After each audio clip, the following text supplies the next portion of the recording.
तो चलिए भैया आज फिर बात करते हैं वहीं दिल्ली के आसपास की और ख़ास तौर से दिल्ली के उन बॉर्डरों की जहां किसानों ने तीनों कानूनों को लेकर के, जो तीनों कृषि कानून हैं उनको लेकर के आंदोलन छेड़ रखा है। वह तीनों मतलब कानूनों के विरोध में बॉर्डरों पर डटे हुए हैं। अब बात करते हैं कि आखिरकार ये तीनों काले कानून, जिन्हें किसान काले कानून कह रहे हैं और सरकार उन्हें बता रही है कि ये किसानों के हित में है।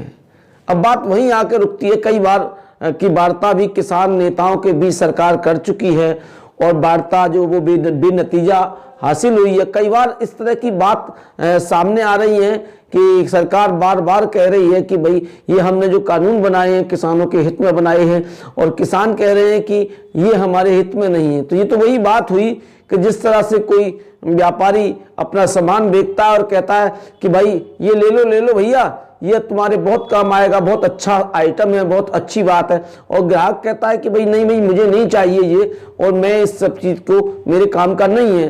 तो भाई ग्राहक उसे जिसके काम का नहीं है उसे नहीं खरीदता है, नहीं लेता है। लेकिन जिस तरह से अगर व्यापारी की बात करें, जबरदस्ती उस पर वो सामान थोप दिया जाए तो फिर कैसा लगेगा आपको। तो वही बात किसानों को लग रहा है। अब पहले जैसा किसान तो रहा नहीं, किसान भी पढ़ा लिखा हो चुका है, किसान के बच्चे ही पढ़ लिख गए हैं और किसान भी अब पढ़ा लिखा किसान है। वो भी अब खेती के बारे में, वो इंस्ट्रूमेंट से खेती करता है, इम्प्लीमेंट से खेती करता है। लेकिन जिस तरह से आज किसानों को सरकार समझ रही है, क्या फटी धोती वाला, फटे कुर्ते वाला किसान होना चाहिए। जिस तरह से तमाम सोशल मीडिया के माध्यम से भी आप देख रहे होंगे कि कुछ लोग अपने आप से कह रहे हैं कि एक चाय वाला जब देश का राजा बन सकता है, और जिसे अभी तक शायद लोगों ने सुना हो न सुना हो, जिस तरह सोशल मीडिया पर बातें चलती हैं कि अमित शाह को तड़ीपार बताया जाता है कि अमित शाह तड़ीपार रहे। जब एक तड़ीपार व्यक्ति को गृह मंत्री बनाया जा सकता है तो किसान सूट वूट वाला क्यों नहीं हो सकता है। किसान को भी आज़ादी है सूट पहनने की। कह रहे हैं कि साहब ओडी कार में किसान आए हैं, तो क्या किसान ओडी कार नहीं ले सकता।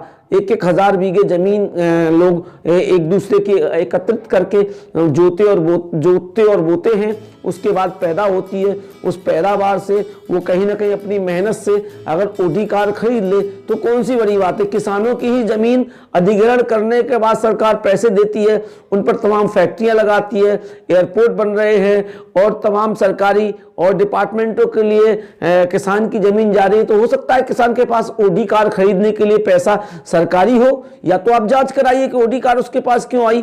तो क्या ओडी कार वाला किसान नहीं हो सकता। तब फिर मैं आपको वहीं लेके आता हूं आंदोलन की ओर कि आखिरकार ये जो वार्ता है ये बेनतीजा क्यों निकलती है। मैं आपको बता दूं, एक कहावत मशहूर है कि भाई पंचों की बात तो सर माथे, लेकिन पतनाला वहीं गिरेगा। आपको बता दें कि किसान कह रहे हैं कि भाई हमारा जो फायदा है इसमें नहीं है, जो आप कानून लेकर आए हैं इसमें हमारा कोई फायदा नहीं है। लेकिन सरकार कह रही है कि भैया ले लो, ये आपके बहुत काम की चीज है, आगे चल के आपके बहुत काम आएगी। तो इसका मतलब ये हुआ कि सरकार कारपोरेट की बात कर रही है, कारपोरेट का पक्ष रख रही है। लेकिन किसान अपनी जिद पर अड़े हैं कि भाई हमारी मर्जी, हमारी अच्छाई बुराई हम देखेंगे ना, आप क्यों देख रहे हैं, जबरदस्ती आप हम पर इस बात को क्यों थोप रहे हैं। तो सरकार को मान लेना चाहिए, अब ये मर्जी सरकार की है। और अब जो आज तमाम वार्ता विफल होने के बाद 9 दिसंबर की बात भी टल गई। अब जो तमाम वार्ताएं विफल होने के बाद जो नया ऐलान किसानों का हो रहा है और सोशल मीडिया और तमाम चैनल के माध्यम से आप देख रहे हैं, वो किसान आंदोलन एक बड़ा रूप लेता चला जा रहा है, अब और व्यापक होता चला जा रहा है। आपको बता दें, ये तो आगे की बात है कि सरकार को ये कानून वापस लेने पड़ेंगे या फिर किसानों को किसी न किसी तरह सरकार मना पाएगी।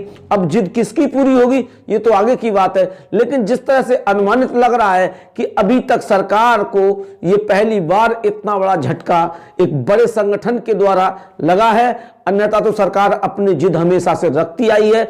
और ये जिद शायद हो सकता है कि कहीं ना कहीं, अगर मुझे नहीं कहना चाहिए लेकिन फिर भी मैं इस बात को अपने जहन के सोच से कह रहा हूं कि अगर इसी तरह सरकार अपनी जिद पर अड़ी रही और किसानों की बात को नहीं समझा तो हो सकता है कि आगे आने वाले समय में सरकार ही ना रहे।